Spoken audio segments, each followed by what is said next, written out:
ustedes, a todo el pueblo dominicano que nos escucha a través de esta emisora y las redes sociales, a su programa Así es el Defensor, del defensor del pueblo de la República Dominicana, donde siempre vamos a aprender de derechos humanos, de derechos fundamentales, de deberes fundamentales, de la buena administración pública y del Estado social y democrático de derecho que proclama nuestra Constitución. Con ustedes, Nilo de la Rosa, y en la tarde de hoy vamos a hablar de un tema muy interesante, muy importante, que nos atañe a todos, y es la Constitución Económica de República Dominicana. ¿Qué es eso de la Constitución Económica de la República Dominicana? Para eso vamos a conversar con el magistrado Yotin Curi Hijo, quien es pasado juez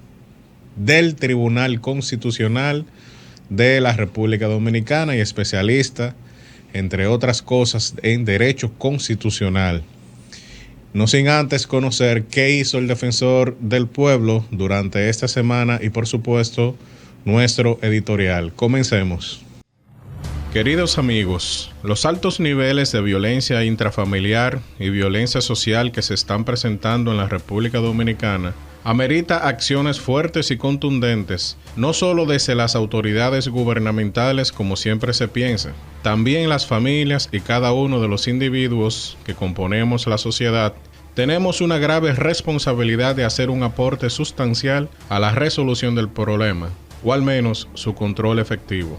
En los recientes hechos sangrientos y lamentables, en los que hombres y mujeres han perdido la vida a manos de individuos con armas de fuego y armas blancas, se puede constatar en estos todo un historial de hechos similares en los que parece que la autoridad y el orden público no fueron suficientes para evitar el desenlace fatal.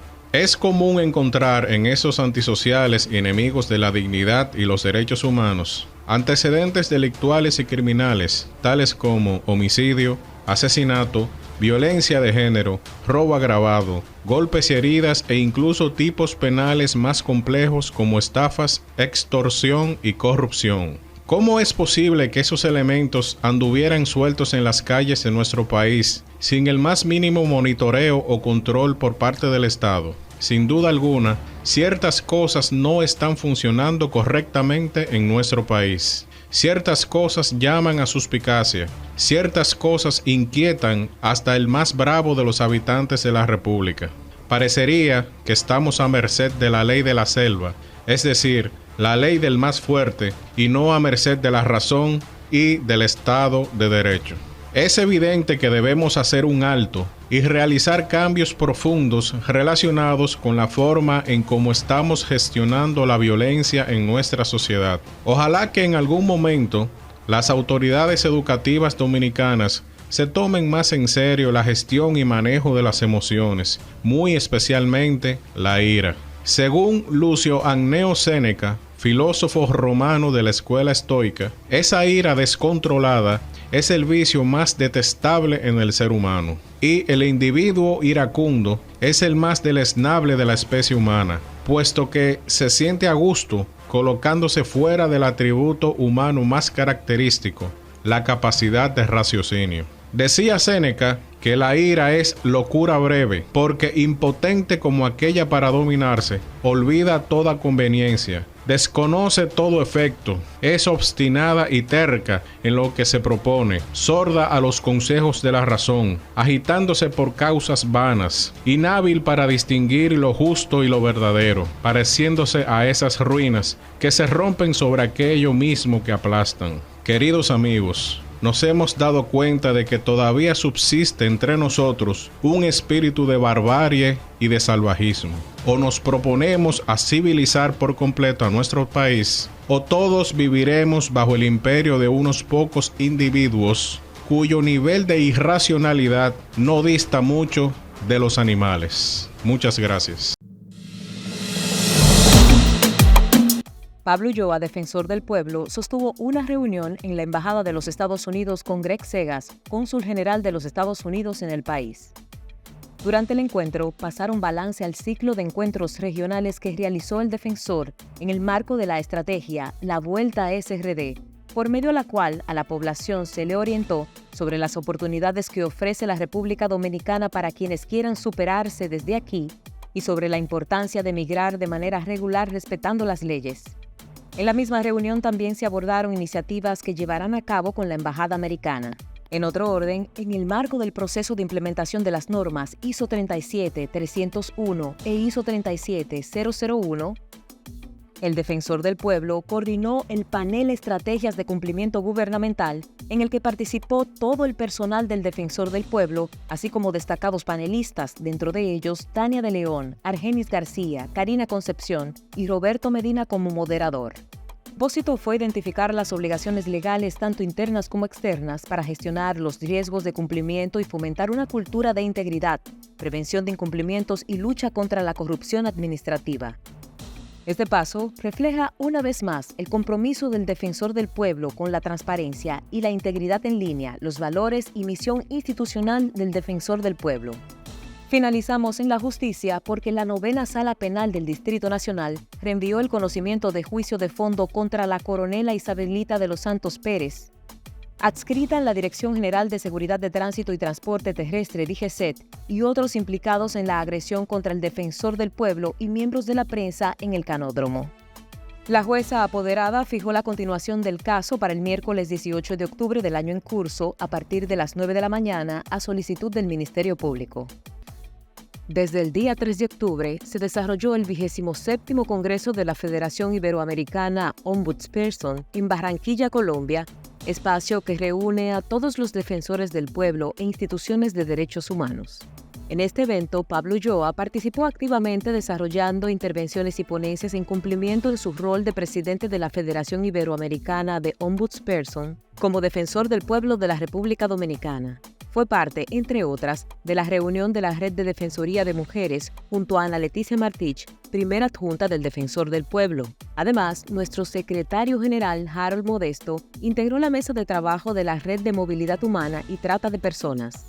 La defensa de los derechos humanos en la República Dominicana es una gran responsabilidad. Por eso, el Defensor del Pueblo acudió recientemente a la zona fronteriza en Dajabón, donde constató el respeto a las garantías constitucionales en esa demarcación por parte de las autoridades apostoladas. Pablo Ulloa verificó por igual el control de las autoridades de las Fuerzas Armadas en aras de proteger nuestra soberanía, así como las acciones para garantizar el respeto a la dignidad de las personas. El Defensor del Pueblo desarrolló el Seminario Internacional sobre Ciudadanía Responsable, Participación y Control Social 2023, con la finalidad de explorar a fondo las oportunidades en la construcción de una democracia participativa enfocada en el empoderamiento de la población. El evento, que contó con la participación de expositores nacionales e internacionales, se enmarca en el compromiso del órgano constitucional con la promoción y protección de los derechos humanos y la generación de una cultura ciudadana. En ese sentido, el titular de la institución, Pablo Ulloa, destacó que el seminario se realiza en virtud del compromiso del defensor con la educación, promoción, investigación y protección de los derechos de la población, enmarcados en la Constitución de la República. Así es el defensor del pueblo. Estamos de vuelta en Así es el Defensor y vamos a conversar sobre un tema muy polémico, por cierto, muy interesante también, muy que se presta mucho a los debates ideológicos, a los debates teóricos sobre todo, y es el tema de la Constitución Económica de la República Dominicana. ¿Qué es eso de la Constitución Económica de la República Dominicana? Y nos acompaña nuestro gran amigo, un gran colaborador del Defensor del Pueblo, quien es el magistrado Yotin Curi Hijo, quien es pasado juez del Tribunal Constitucional de la República Dominicana, bueno, vamos a decir, de los jueces fundadores. Así es. Del Tribunal Constitucional, como dicen en el campo, de la primera camada. Así es, Nilo. Muchas gracias por la invitación. De los jueces constitucionales y un gran especialista en derecho constitucional y en esos temas de derecho económico. El magistrado Yotin Curi está aquí con nosotros. Muy buenas tardes, magistrado, ¿cómo se siente? Bienvenido a Así es el Defensor. Buenas tardes, Nilo, muy contento de estar aquí. Muchas gracias por la invitación. Tú siempre interesado por estos temas académicos muy, muy importantes para ilustrar a la población sobre los aspectos, porque se cree que la Constitución solamente tiene un marco político, también tiene un marco económico. Así es. Que es lo que denominamos Constitución económica. Así es. Y bueno, nosotros en el Defensor del Pueblo y el mismo defensor Pablo Ulloa le ha dado mucha importancia a esos temas de los derechos económicos. Incluso el defensor hace unas actividades anuales, unos congresos anuales sobre derechos económicos aplicados. Es decir, que la institución, como una institución nacional de derechos humanos, le ha dado una importancia a todo este tema de los derechos económicos, de cómo es eso, cómo se ejerce los derechos económicos en nuestra actual constitucionalidad, magistrado. Y bueno, vámonos a los conceptos básicos.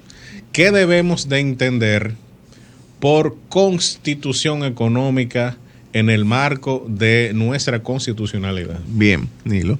La Constitución económica no es más que el conjunto de disposiciones que tiene la Carta Fundamental, nuestra ley fundamental sobre los temas económicos. Es decir, los derechos económicos de las personas, los límites de la intervención del Estado en la economía, y comprende, por ejemplo, lo que es el derecho de propiedad, la libertad de empresa, la iniciativa económica privada y pública que está en la Constitución. Por ejemplo, el artículo 7 que establece como de prioridad nacional el desarrollo de la línea fronteriza. De ahí una ley que es la ley de incentivo fronterizo, aquella ley 2801 que fue luego renovada y que fue impugnada, estando yo en el Tribunal Constitucional, porque se decía que la ley contenía, creaba beneficios o privilegios para los que invertían en la frontera. Yo decía, bueno, pero es un privilegio que pueda acogerse todo el mundo. Y finalmente la ley fue declarada conforme con la Constitución. Es decir, son toda la libre competencia que se repite mucho en la Constitución. En fin, todo ese conjunto de disposiciones, el tema fiscal, todo lo que tiene que ver con el control de los fondos públicos, control externo, Cámara de Cuentas, control interno del Congreso. Es decir, todos esos temas es lo que conforman la Constitución económica. No es un capítulo separado, como se piensa, de la Constitución, no, está en el conjunto. Bueno, y hay que deducirlo y hay que interpretarlo. Claro, porque la Constitución de la República tiene, y eso es algo que queremos aclarar aquí, hay todo un capítulo, ¿verdad?, que dice del régimen económico.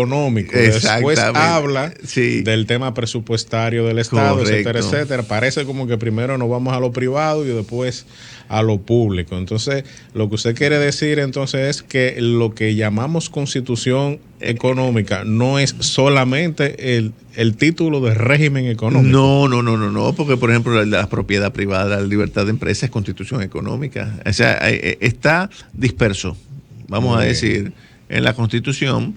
Claro, hay un capítulo del régimen económico que te habla de la necesidad de desarrollar, de impulsar la iniciativa económica privada, la pública, de la libre competencia, que es esencial. Y con relación a eso de la libre competencia, se ha creado mucha confusión, pero eso lo vamos a hablar luego, Nilo, de que se piensa que nuestra Constitución es ordoliberal. La ordoliberal que promueve la libre competencia.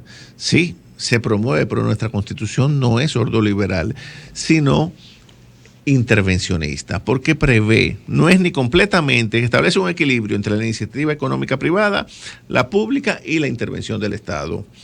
Entonces, no es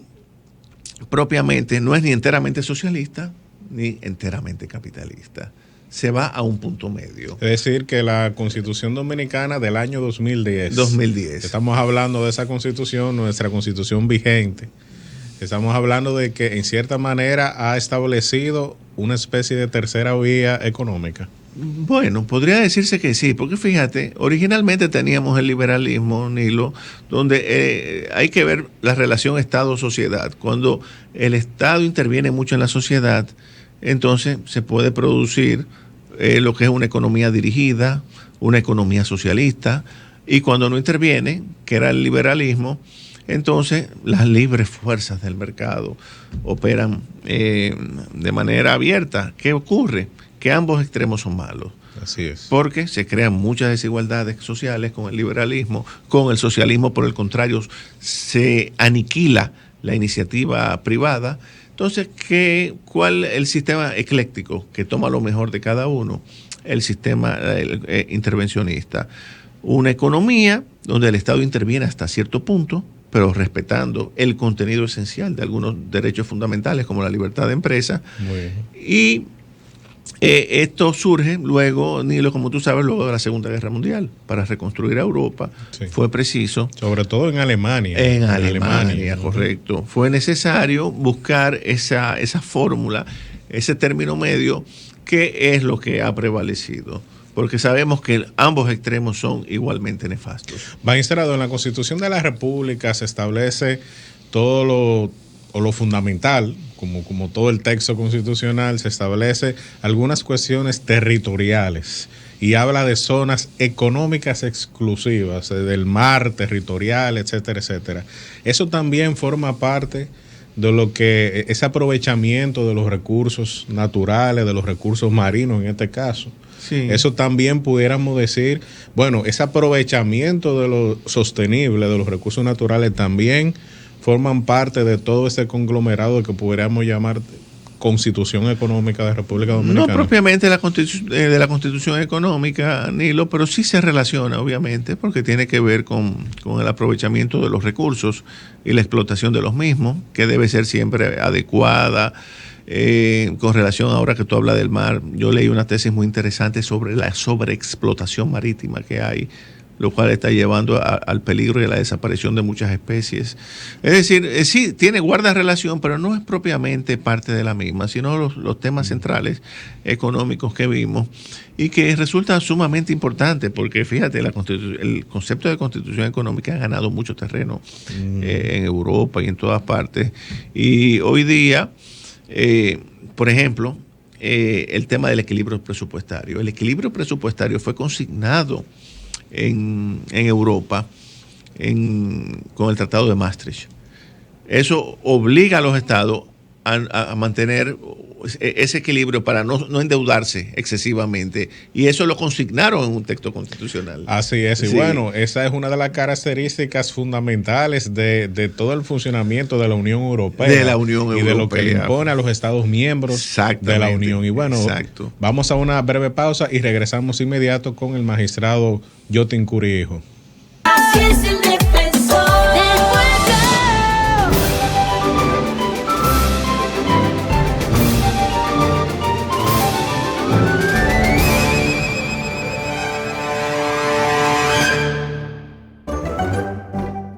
Derechos que disfrutamos. Primera parte. Derecho a la integridad personal. En República Dominicana, está prohibido por la Constitución y las leyes el obligar a alguien a hacer algo que la ley no manda. Toda persona tiene derecho a que se respete su integridad física, psíquica, moral y vivir sin violencia. Derecho al libre desarrollo de la personalidad. Este derecho nos permite tener las mismas oportunidades para desarrollarnos sin ninguna discriminación, respetando los límites de la ley y los derechos de los demás. Derecho a la intimidad y al honor personal. Todas las personas tenemos derecho a que se nos respete nuestra intimidad. Por eso es ilegal abrir correos que no estén dirigidos a nosotros, así como escuchar conversaciones ajenas. También tenemos derecho a que se respete nuestro honor y nuestra reputación. Derecho a la libertad de conciencia y de cultos. Esto significa que en la República Dominicana tenemos derecho de practicar cualquier religión, independientemente de la creencia de los demás. Derecho a la libertad de tránsito. Esto se refiere a que podemos transitar libremente en nuestro país, así como también podemos viajar donde nos plazca. Derecho a la libertad de reunión. En nuestro país, tenemos la libertad de reunirnos libremente sin previa autorización, mientras no afecte el orden público. Derecho a la libertad de expresión e información.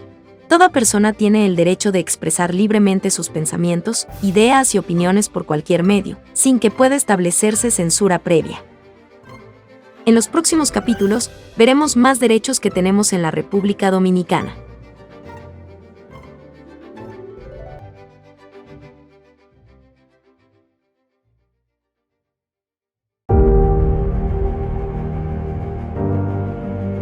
Mi nombre es Luis Arias, presidente del Grupo Comunitario Paloma Mensajera. A través del Defensor del Pueblo, nosotros gestionamos cosas relacionadas con el desempeño de la función de los comunitarios, principalmente cuando tienen problemas laborales. Yo llegué al Defensor del Pueblo a través de los anuncios que ustedes tienen para solucionar los problemas. Aquí había una señora que trabajaba en el ayuntamiento alrededor de casi 14 años limpiando aquí. Ella vino aquí para que la ayudáramos.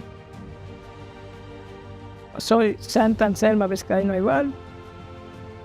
Usted sabe, yo lo que hacía era barrer en el ayuntamiento. Me nombraron en el 2003. Pero yo empecé yo tengo un hijo que va a cumplir 34, ahora el más viejo. Cuando él estaba pequeño, yo andaba con él en la calle ya barriendo. Me pusieron en el papel que me cancelaron y que en el 2003, que yo entré. Yo no entré en el 2003. Yo entré, ya mi hija, la más chiquita, tiene 24 años. Yo barría con la barriga de ella. Y ahí sufrí un accidente allá en el ayuntamiento cuando murió una hermana mía. Y me mataron un hermano y me puse depresiva. Y dejé de ir. Después volvieron a buscarme y volví otra vez. Todo el que me vio sabía que ya yo empezaba desde Santa Ana. A veces me llevaban por ahí, por todos los lados, hasta para San Cristóbal. Aquí la ruta 29, desde allá sola hasta aquí. Cuando cogí el desgaste y la batería que me veía al borde de la muerte. Con eso, días me caí. Y ellos, yo estando enyesada, me dijeron que estaba cancelado, el sueldo no me salió. No me querían dar nada, porque ellos dijeron que los meses que yo tuve de licencia, eso era lo que a mí me tocaba. Que ya yo no tenía más nada ahí. Pero gracias a Dios y a este señor que está aquí, yo de ahí conseguí algo. Incluso allá donde vivo, compré un par de planchas de zinc, eso no es mío. Un par de planchas de zinc y un par de palos y lo puse. Y compré medicina y debía algo y lo pagué. El señor Luis, yo le digo, Bimbo, ve, porque yo a veces llegaba hasta aquí. Y él siempre me veía barriendo, recogiendo mi basura sola, porque yo trabajaba sola. Y él me tenía como, así como colgada del arma. Y cuando él me vio con ese yeso, me dice, ¿qué fue? Que yo no te veo. Y lo de la ruta, digo que me enfermé. ¿Y te pagan? Digo, no, me cancelaron. Gracias a Dios y a él, que me pudieron llevar allá al defensor, porque yo no sabía cómo llegar. Y él, le doy gracias a Dios y a este señor que me veía cómo yo me mataba, que él me ayudó y llegué allá. Yo ni lo esperaba allá.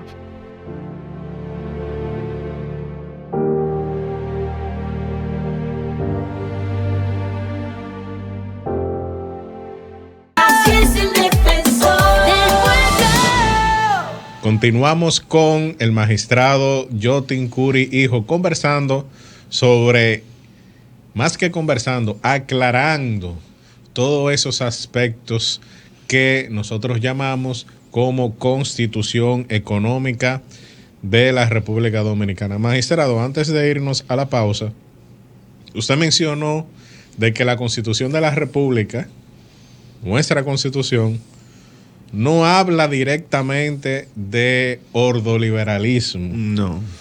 Porque, y eso yo se lo pregunto, porque mucha gente dice, incluso juristas, que en República Dominicana se ha establecido constitucionalmente una economía social de mercado. Bueno, eso es más o menos igual al ordoliberalismo. Exactamente. Que es esa economía social de mercado que nació en Alemania luego de la Segunda Guerra Mundial, y sobre todo esos partidos de centro fueron los que llevaron, Demócrata Cristiano y el Partido Socialdemócrata Alemán, llevaron adelante hasta el día de hoy ese modelo económico, un modelo, una especie de tercera vía, ni ninguno de los extremos, sino el equilibrio.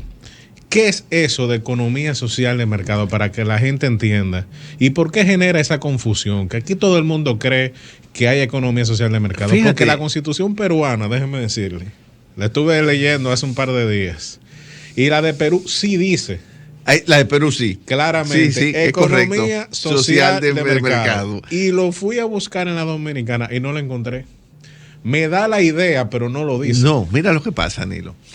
Ocurre que al nosotros tener un Estado social y democrático de derecho y una economía de mercado, se tiende a conjugar esos conceptos de manera inconsciente.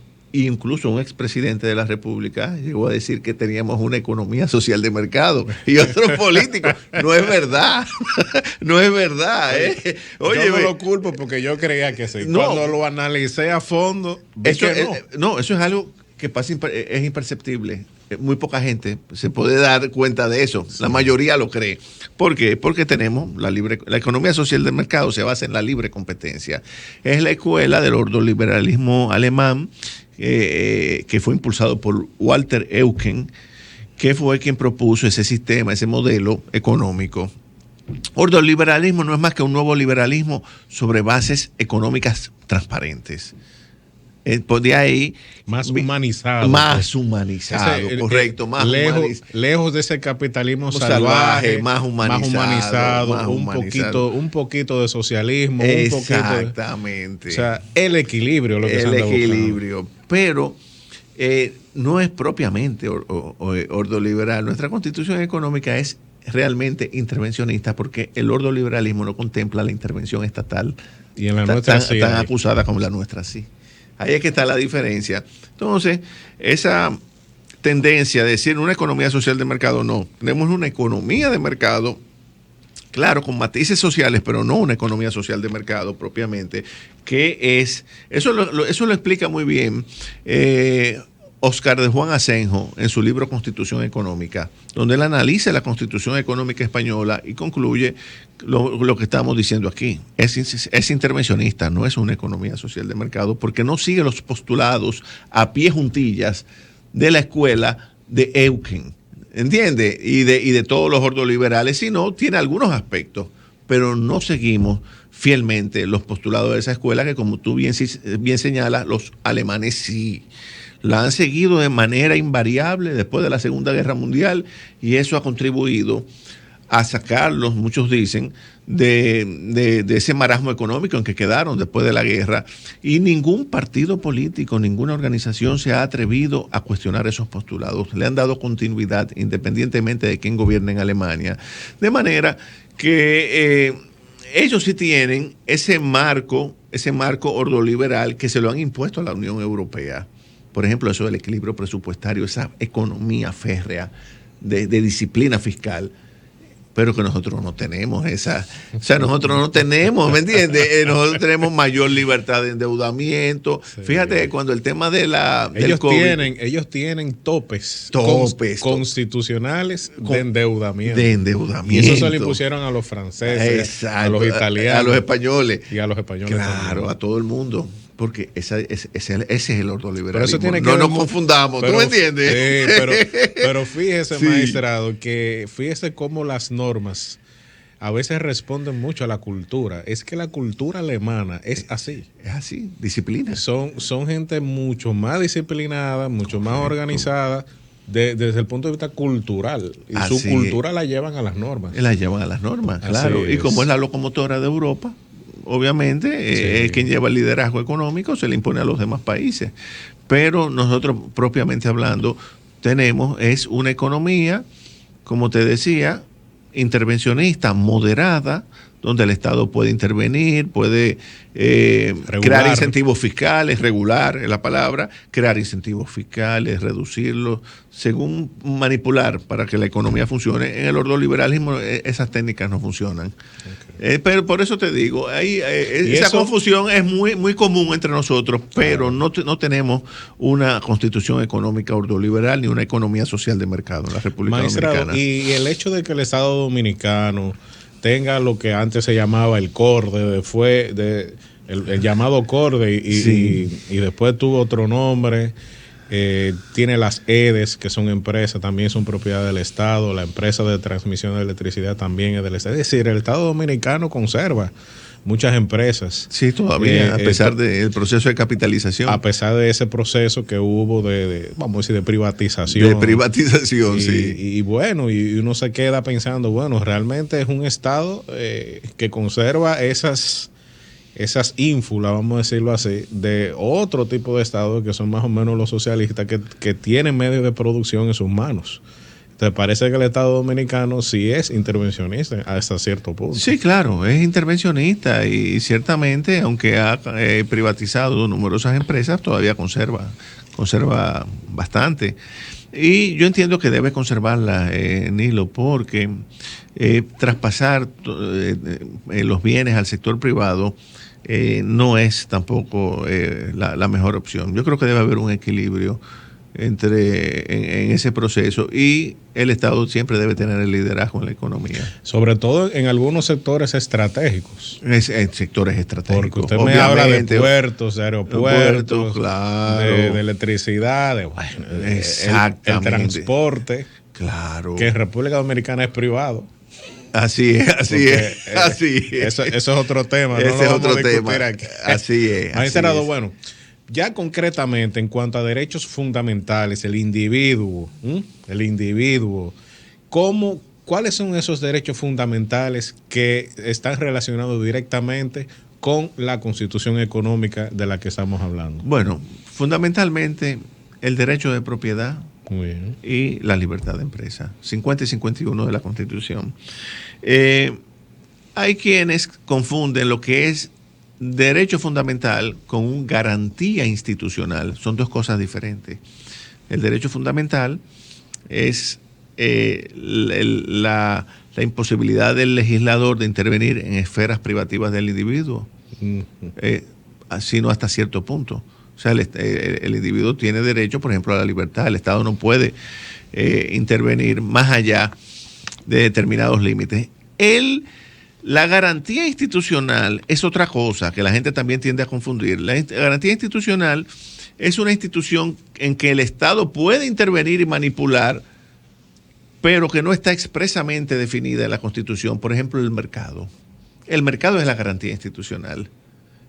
El derecho fundamental, la libertad de empresa. La libertad de empresa se mueve dentro del mercado, que es la garantía institucional o garantía de instituto. Entonces es bueno hacer esa aclaración, porque hay veces que tú ves algunos abogados que se confunden y hablan del mercado como si fuera un derecho. No, el mercado es una garantía institucional en el cual se opera y se mueve la libertad de empresa y funciona el derecho de propiedad. Bueno, interesantísimas esas aclaraciones que estamos haciendo aquí en el programa Así es el Defensor. Vamos a una breve pausa y regresamos de inmediato con el magistrado Yotin Curry. Así es el defensor del pueblo. La transparencia es uno de los 4 valores que significan la gestión del defensor del pueblo. Por eso estoy sumamente contento de recibir en nombre de todos mis compañeros y compañeras las felicitaciones de la Dirección General de Ética Gubernamental. ¿Por qué? Porque obtuvimos 100 puntos en transparencia. 100 puntos que significan un esfuerzo de hombres y mujeres de hacer las cosas bien, pero más que todo de significar la buena administración pública, la cual está basada justamente en la eficiencia, pero también en enseñar a todo dominicano y dominicana cómo hacemos las cosas, porque de eso es parte de lo que habla el defensor del pueblo. Garantizar la buena administración para con ellos los derechos fundamentales. Enhorabuena y sumamente contento de seguir trillando una gestión basada sobre todo en valores y en 3 componentes, porque somos una institución sólida. Gracias. En representación de alguien que emigró hace años atrás y que se puede hacer la vuelta aquí en RD. Estados Unidos está preparado para ayudarte legalmente a estudiar, a trabajar, pero tienes una opción de quedarte acá e invertir en tu país. Lo puedes hacer y hoy es un vivo testimonio de que irse ilegalmente no vale la pena. Lo legal siempre queda bien y por eso la vuelta es RD. Así es el defensor del pueblo. Estamos de vuelta en Así es el Defensor conversando con el magistrado Yotin Curi Hijo sobre la Constitución Económica de República Dominicana. Y antes de irnos a la pausa, el magistrado nos mencionó en cuanto a los derechos del individuo, los derechos fundamentales, nos habló de 2 derechos fundamentales relacionados directamente con la Constitución Económica, que es el derecho de propiedad y libertad de empresa. Y la libertad de empresa. Y ahí nos incluiría, magistrado, también los derechos del consumidor. También se incluirían los derechos del consumidor, porque la descentralización económica de la libertad de empresa comprende libertad de consumo, entra los derechos del consumidor, libertad de trabajo y libertad de empresa. Muy bien. Esa es la descentralización económica. Muy bien. Claro, entonces entran en ese campo. Entonces también el trabajo, el derecho al trabajo. De libertad de trabajo, consumo y empresa. Muy bien. Y claro. Bueno, o sea que sí, claro, está muy vinculado. Claro que sí. Recordemos que el derecho al trabajo. Pero ya el derecho del consumidor, tú sabes, es más especializado. Sí. Y se originó sobre todo en aquella teoría del orden público económico. Correcto. Que la vi mucho en libros españoles. Así es. ¿Usted puede hablarnos un poco de qué es eso de orden público económico? Porque siempre hablamos del orden público que aparece en el Código Civil, en el artículo 6, que bueno, orden público, que todo está en orden. Pero hay un orden público económico también. Bueno, orden público económico se refieren los autores básicamente, Nilo, cuando hablan de las garantías que tiene que tener el mercado. Las garantías, los principios básicos. El respeto, porque cuando se desnaturaliza, por ejemplo, se desfigura el mercado, no hay oferta, por ejemplo, con las leyes de la oferta y la demanda, entonces se vulnera el orden público económico y entonces ahí se transgrede lo que es la libertad de empresa y cualquier norma que sobrepase ese umbral es declarada inconstitucional. Eso es básicamente así a grandes rangos. Muy bien. Magistrado, hay un derecho que para nosotros, algunos, es uno de los derechos fundamentalísimos, uno de los derechos que son ya naturales, es decir, un derecho que está íntimamente ligado con la libertad incluso, que es el derecho de propiedad. Sí. Entonces, ese derecho de propiedad, nosotros teníamos una constitución que no declaraba al Estado Dominicano social y democrático de derecho, no socialdemócrata, social y democrático de derecho, para que nos entendamos bien. Así es. Que eso es otra cosa. Es otra cosa, claro. ¿Cómo se concibe el derecho de propiedad en el antiguo Estado de Derecho que teníamos en la Constitución del 66, vamos a decirlo así, la Constitución de Balaguer, y el derecho de propiedad en la Constitución del año 2010, donde hay ahora un Estado social y democrático de derecho? Claro, son dos. ¿Evolucionó? Claro, evolucionó considerablemente. Fíjate, en la Constitución anterior, que era más... teníamos un Estado democrático de derecho, pero no un Estado social y democrático de derecho, que es una fase superior. En el Estado, fíjate que en el Estado social y democrático de derecho, el propietario, de conformidad con el texto constitucional, no solamente tiene derechos, sino obligaciones. Y en el código nuestro, el código napoleónico, que fue un código producto, ¿verdad?, de la Revolución Francesa, donde la propiedad y la libertad eran fundamentales, tenemos un código que contiene a la propiedad como un derecho fundamental, pero una constitución que dice lo contrario. De ahí que muchos abogados no entiendan la función social de la propiedad, que es otro elemento del Estado social y democrático de derecho, que es una cláusula definitoria, como dice el profesor Solozábal, que permea todo el texto, toda la Constitución. Entonces, permea fundamentalmente a la propiedad privada. De manera que la propiedad no tiene la fuerza que tenía en constituciones anteriores. Los españoles incluso le llaman un derecho subjetivo debilitado, porque la fuerza del artículo 7 de nosotros, el Estado social, lo disminuye significativamente. O sea, no es un derecho, es más, no es un derecho fundamental, dicen los españoles, es un derecho, un precepto constitucional. Muy bien. Entonces, o sea, le restan importancia. Eso quiere decir que ya no es tan absoluto. No es tan absoluto. Como se veía anteriormente o como se ve en los Estados Unidos, por ejemplo, que el derecho de propiedad para ellos es un derecho sagradísimo. Sí, casi. porque ellos tienen otro concepto, es más liberal la Constitución. Fíjate que en los norteamericanos no ven la afectación al contenido esencial del derecho, sino lo que ellos le llaman relevant property. Es decir, ellos entienden que el derecho se afecta en la medida que disminuye su valor. La propiedad de una persona disminuye su valor por producto de una intervención estatal.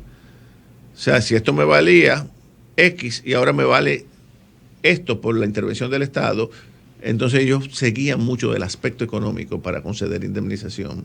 Mientras que los españoles se van más a los aspectos teóricos del contenido esencial del derecho. Es decir, son dos enfoques diferentes para determinar cuándo procede indemnizar a una persona cuya propiedad ha sido afectada. Magistrado, y usted que estuvo en el Tribunal Constitucional, brevemente, magistrado, todo el tema de la ley, hay una ley de la época de Trujillo, que es la ley de expropiación. Sí. Una ley que está creando o ha creado durante muchas décadas muchos problemas. ¿Cómo debe realizarse una expropiación desde el Estado? ¿Cómo debe de realizarse correctamente una expropiación que el Estado dice, bueno, esa propiedad la vamos a tomar para hacer un hospital porque ahí es que se puede hacer, etcétera? Exacto. ¿Cómo debe de realizarse eso? Mira, toda expropiación, sin duda, ahí sí opera la indemnización porque no hay una afectación, sino una supresión de la propiedad. Muy bien. Es una venta forzosa. Tiene una fase administrativa, cuando el presidente dicta el decreto declarándolo de utilidad pública, y una fase judicial, donde el bien tiene que ir a lo que se llama el justo precio, ser evaluado por el tribunal, etcétera.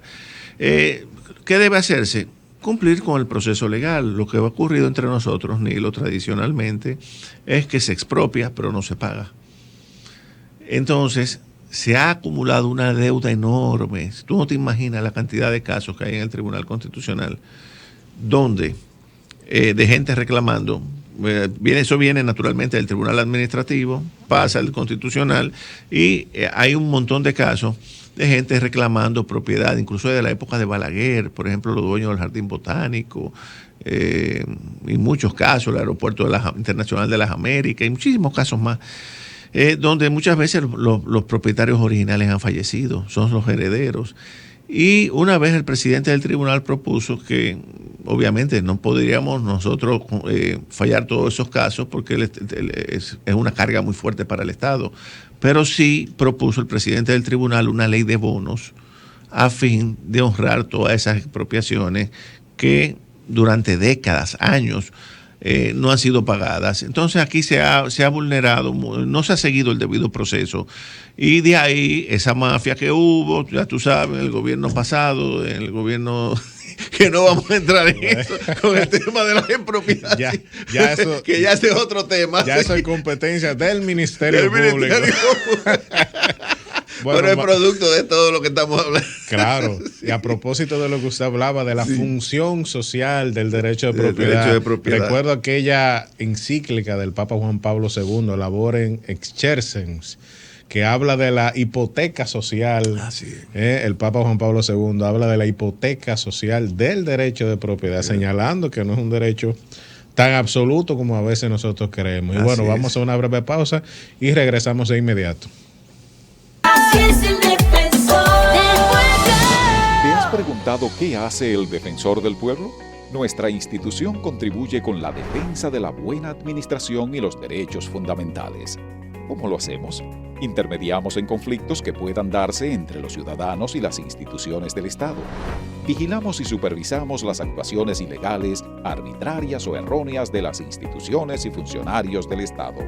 Sugerimos cambios de criterio de los actos y actuaciones de la administración pública que violenten derechos. Promovemos y educamos a la sociedad en derechos humanos y fundamentales. Y accionamos en amparo de los derechos de las personas e intereses colectivos y difusos. Entérate de esto y mucho más en nuestra página web, www.defensordelpueblo.gov.do. Teléfono 809-381-4777. Síguenos en Facebook, Twitter e Instagram a través de @defensorRD. Vamos por lo que nos une.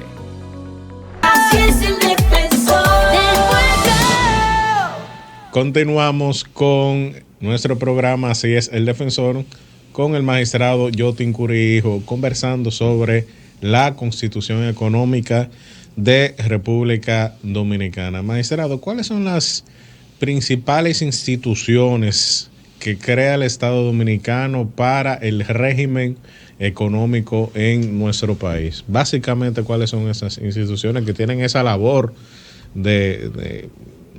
diría yo, de mantener lo que son esos preceptos constitucionales? Bueno, fíjate, todo el andamiaje estatal.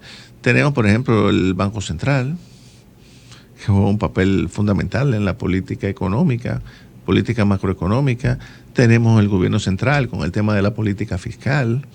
En fin, todo el gobierno en su conjunto, en distintas áreas. Tenemos la política fiscal, política económica, la política comercial, también es facultad del gobierno central.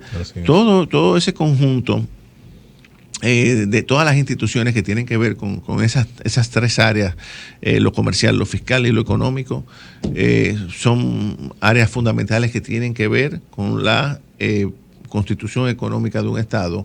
Claro, no hay una en específico, sino es algo que viene interrelacionado entre numerosas instituciones y depende del sector, pero que juegan un papel fundamental. El presupuesto, la elaboración del presupuesto. Tenemos el tema de mantener la divisa estable, eso ya es el Banco Central, a fin de que los bienes y servicios puedan a través de la moneda ser intercambiados y manteniendo el precio del intercambio, que es la moneda. O sea, controlando la inflación. Controlando la inflación, correcto. ¿Y cuál es la función específicamente de la Junta Monetaria de la que tanto se habla? Bueno, magistrado, que encabeza el Banco Central. Claro, el presidente de la Junta Monetaria es el gobernador del Banco Central. Así es. Hay otros miembros que son renovados cada 2 años, que o funcionan, vamos a decir, como si fuese un órgano colegiado, presidido por el gobernador, donde se toman las decisiones de política económica. Los bancos centrales tienen cierta autonomía con relación a los gobiernos, esa es la idea. Tratar de no politizarlos. De ahí probablemente se explica, ¿verdad?, la larga permanencia del gobernador actual, que tiene unos 20 años ahí. Es decir, se trata que esas instituciones no sean politizadas para que operen con cierta independencia, porque de sus decisiones dependen toda la actividad económica del país. De manera que esa es la idea del Banco Central, y sus decisiones son fundamentales porque, imagínate, con las tasas de interés, todo lo relacionado a la inflación, a los temas de inflación, el circulante, la restricción o el aumento del circulante en la economía. En fin, entonces todas esas instituciones que, te reitero, no están así, juegan un papel fundamental, tanto el gobierno central como los bancos centrales. Claro, bueno, y muy atinada esa observación que usted hace sobre la autonomía del Banco Central, que se considera, hay una ley de salario del Estado Dominicano que lo considera órgano constitucional para los fines de ese tema. Y bueno, recientemente estuve leyendo que parte de las razones por las cuales Perú, que tiene una economía fuerte, una economía estable, a pesar de su inestabilidad política, es precisamente que la Constitución peruana ha garantizado una autonomía muy reforzada del Banco Central al margen del vaivén de la política. Exactamente. Fíjese que Perú en 4 años tuvo como 5 o 6 presidentes. Así es. Y hay una inestabilidad política tremenda. Sin embargo, el Banco Central mantiene la economía peruana a flote. Exactamente. Y eso tiene que ver precisamente con eso de la autonomía. Magistrado, ya para finalizar, la Constitución de la República menciona en varias ocasiones la libre y leal competencia. Sí. La libre y leal competencia, algo que se oye muy bonito, pero a veces no se entiende muy bien qué significa eso, sobre todo en ámbitos donde la ley no es tan fuerte como en República Dominicana. ¿Cómo incide la libre y leal competencia en el estado general de la economía y en los derechos fundamentales? Sí, la libre competencia es uno de los componentes esenciales de la libertad de empresa. De ahí lo que hablábamos anteriormente, de que la libre competencia lleva muchas veces a la confusión de que tenemos una economía ordoliberal, porque el centro de la tesis ordoliberal es la libre competencia. Esta Constitución, al establecer la libre y leal competencia, que es la base del buen funcionamiento de la economía, es decir, que todos compitamos en condiciones de igualdad, es lo que lleva a la creación de este órgano pro competencia entre nosotros. Muy bien. Bueno, y pro consumidor también es producto de eso. Es decir, son órganos que se desprenden del texto constitucional mediante reservas de ley que tienen que velar porque en nuestro país se produzca una libre y leal competencia, que como tú bien señalas, que eso está consignado en la Constitución, a fin de que los actores del sistema puedan competir y no haya privilegio, no se creen monopolios, oligopolios, que siempre son dañinos para la economía, solamente están previstos a favor del Estado en determinadas circunstancias. Usted dijo monopolio y oligopolio. ¿Cuál es la definición de cada uno? Porque como esto es un programa educativo. Perfecto. El monopolio es cuando una empresa concentra. Una sola empresa. Concentra, acapara el mercado en un sector. Oligopolio cuando son varias empresas. Eso dice Lenin, Nilo, en su tesis, que la competencia es un mito en el capitalismo, porque al final los más fuertes se imponen sobre los más débiles. Y entonces los más fuertes terminan creando oligopolios, poniéndose de acuerdo para crear los precios que ellos consideran ventajosos para ellos, y entiende que es una ficción la libre competencia. Esa es la tesis del socialismo, que Lenin la desarrolla muy bien, y de ahí habla de la cartelización de la economía. La economía se termina convirtiendo en carteles de empresarios, de oligarcas que deciden, por ejemplo, en el acero, en determinados sectores, vamos a manejarlo y a establecer tales precios, porque no hay libre competencia. Sin embargo, la tesis del capitalismo, ¿verdad? Es que de un capitalismo moderado, que es lo que estamos hablando, que es lo que existe entre nosotros, es que exista una libre y leal competencia a fin de que en las leyes del juego de la oferta y la demanda puedan llevar mejores precios para el consumidor. Muy bien, bueno, excelente, magistrado, todas sus explicaciones con respecto a los aspectos económicos de nuestra Constitución. Agradecemos mucho su presencia en nuestro programa, lo esperamos en otra ocasión para hablar de algo muy interesante, que es el tema de las áreas protegidas. Así es, muchas gracias, Nilo. Que usted trabajó mucho mientras fue juez del Tribunal Constitucional de República Dominicana. A todos ustedes, muchas gracias por seguirnos. Les deseamos una feliz tarde y una semana llena de dicha y llena de provecho. Nos vemos en un futuro próximo y que viva la República Dominicana. Hasta entonces. Así es, el que está para ti te da la mano, de los derechos de cada ser humano, siempre contigo caminando a tu lado. Así es el defensor, así es, amigo bueno y pleno, así es el defensor del pueblo, así es el que educa y da orientación, así es el defensor del pueblo. Si no pudiste sintonizar, Así es el Defensor, en vivo los domingos por Sol 106.5 FM, te invitamos a que visites nuestro canal de YouTube Defensor del Pueblo. Cada lunes subimos nuestro programa radial al canal del Defensor del Pueblo. No te lo pierdas, suscríbete, activa la campanita, dale me gusta y comparte.